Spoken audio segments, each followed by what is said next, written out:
What's going on, everybody? Welcome back to Cosmic Culture, the channel where we talk all things major movie and television news, theories, breakdowns, and much, much more. Today was the world premiere and red carpet event for Thor, Love, and Thunder. And of course, I was accompanied by my good buddy Warren, who's somewhere in the corner. We found him.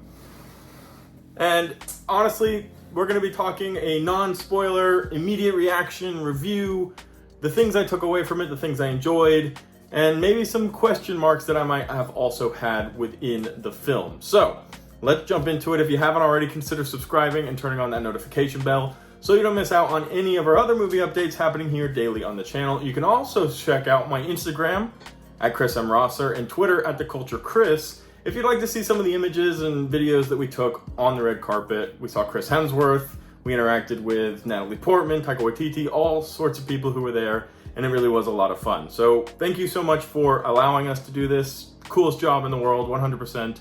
And you can see those images over there. Link to both of those in the description down below. Now, I've mentioned it, but I'm going to say it again because it bears repeating. This is spoiler-free, so don't worry. I'm going to speak very vaguely about my thoughts, my worries, my concerns, and everything I took away from Thor, Love, and Thunder. Now, primarily, and the first thing I think you are going to want to know as you're preparing to see this film, is they did a wonderful job pulling a Marvel on us. And that is using the trailers to edit, change, and deceive everything that you think this movie might be about. I think over the last few years, people are worried about getting too much information from trailers. And Marvel has kind of developed this idea of lying to us in the trailers or editing things in a specific way so we think the movie's heading in one direction, and then it goes in a completely different direction. Now, with that being said, this is a movie that once you get into it, it kind of shoots off into this unexpected area and builds throughout the entire movie. It builds into this question that you're asking yourself, are we going here? Are we going here? And then, sure enough, you go there. And it's really, really special. And it's something new and it's something different that helps develop the future of the MCU. So lots of good stuff in that area. The surprises, the secrets, and the reveals that are all going to be coming to in Thor, Love, and Thunder, you will enjoy. The big question, I think, and we were asking, I've asked Warren, we asked all sorts of other creators there at the red carpet event after the film, was where does this stand as a film? For starters, the big wrestle is it better than Thor Ragnarok? Obviously, Ragnarok is most likely your favorite Thor film, but for many it's also their favorite MCU film, as it was this whole different idea of what a Marvel film could be. Taika Waititi shows up and just completely knocks out of the park this idea of who Thor is. And this really is Ragnarok Part 2, with some of the jokes, some of the lightheartedness, and then some of the serious tones that demonstrate everything Thor is going through, and many of the other characters. We'll talk about them in just a second. But you will be wondering, are there too many jokes? Is it too not serious? The way I'd like to describe it is it kind of feels like some classic Marvel content. And that probably is because it's very resemblant of Thor Ragnarok. But you do have those classic, lighthearted Marvel jokes, the kind of lack of seriousness. But then on top of that, there is built deeply within it some very dark, serious, intense, and emotional moments. Some people will cry, some people will be upset, and some people won't be happy with the status of some of the characters. And now I do want to talk about some of those characters. Obviously, this is a Thor film, and it feels like a Thor film. So let's talk about somebody else. Natalie Portman's Jane Foster, Mighty Thor. Woo from Warren. This is a redemption film for her. And I don't say redemption like her character was poor or her character was bad, but it is awesome to see her take on the reins of a superhero. Now, everybody knows that she's coming in as Mighty Thor. She'll be wielding Mjolnir that was shown to us in the first trailer. And every moment you see with it is dazzling, it's exciting, and it is perfectly put together.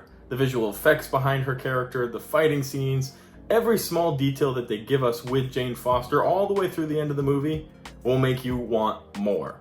And it is an emotional roller coaster, so be ready for that as well. Obviously, we need to talk about Gore the God Butcher, who steals the show.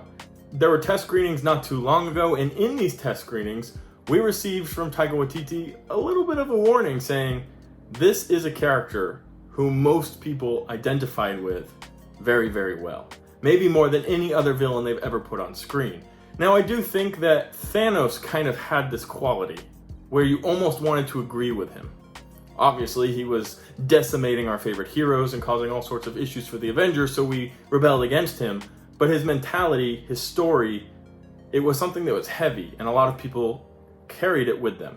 This is going to be that of Gore, and you're going to have a lot of fun kind of dissecting this character and deciding, is he wrong or is he right on his big quest? Which again, you see takes some turns. This plot builds in a really weird way that just kind of falls on top of you at the end and leaves you asking the question, did I love this movie or was I horrified by it? So definitely a lot of exciting things there for you to take away. I think there will be a lot of debates in the fandom as to whether or not there were too many jokes. Now, my buddy Warren actually brought up a really good point. Every joke that came, he laughed at. And I feel the same. Every single one of these easy, low-hanging fruit jokes that was made, it was an easy chuckle. But it wasn't like, okay, this is getting annoying now. Taika Waititi has a way with these jokes to kind of keep the movie in a certain direction, but with those undertones of scary, dark, heavy story, it kind of complements itself with the other. So definitely something to keep in mind. There will be people who say, yeah, the jokes aren't good, it's too much, it's not good. Too much jokes, not serious enough. That's going to be a huge argument out there. Personally for me, I thought the jokes were funny, I thought they were fun, and I think they balanced the film. Now, unexpected turns. Will you enjoy all of them? They're going to leave you with some question marks. The end of the film is going to leave you with some question marks. There are 2 post-credit scenes. One really builds the future of the MCU, and another, I'm not really sure if it is a little bit of closure for you or if it's something that's kind of explaining a new series that we might getting down the road. It is exciting to see, and you will have immediate excitement, but I maybe would have rather seen something different that I have in mind, but we can talk about that on a later day.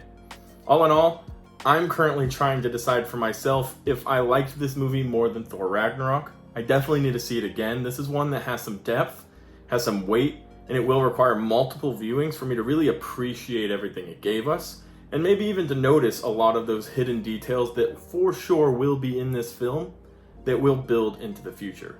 One of the biggest arguments of Phase 4 in Marvel is, have they fallen off? There's no connectivity, there's no references, there's no building. This is 100%, in my opinion, a massive building stage. Kevin Feige knows what he's doing, and he knows what he's trying to create, and I think in this film we start to see even more of those seeds sprouting, and come D23, come Disney Plus Day, Kevin Feige has promised that we will get some answers, and that they've been pretty obvious, and I do tend to agree with his mindset on that as well. But I want to cut it off there before I say too much. Let me know what you guys think about this review in the comment section down below. You can ask some questions. I won't answer all of them. I'll see which ones I'm capable of answering, because I'm not here trying to spoil the movie. First and foremost, I want all of you guys to go and experience it for yourselves and come back with an opinion. Then, of course, we'll be doing the live shows where we talk spoilers, the breakdowns, the Easter egg hunts, all of the fun stuff that we do here on the channel. So don't forget to subscribe and turn on that notification bell so you don't miss out on any of our other daily updates. And I'll see you guys all here in the next one on Cosmic Culture.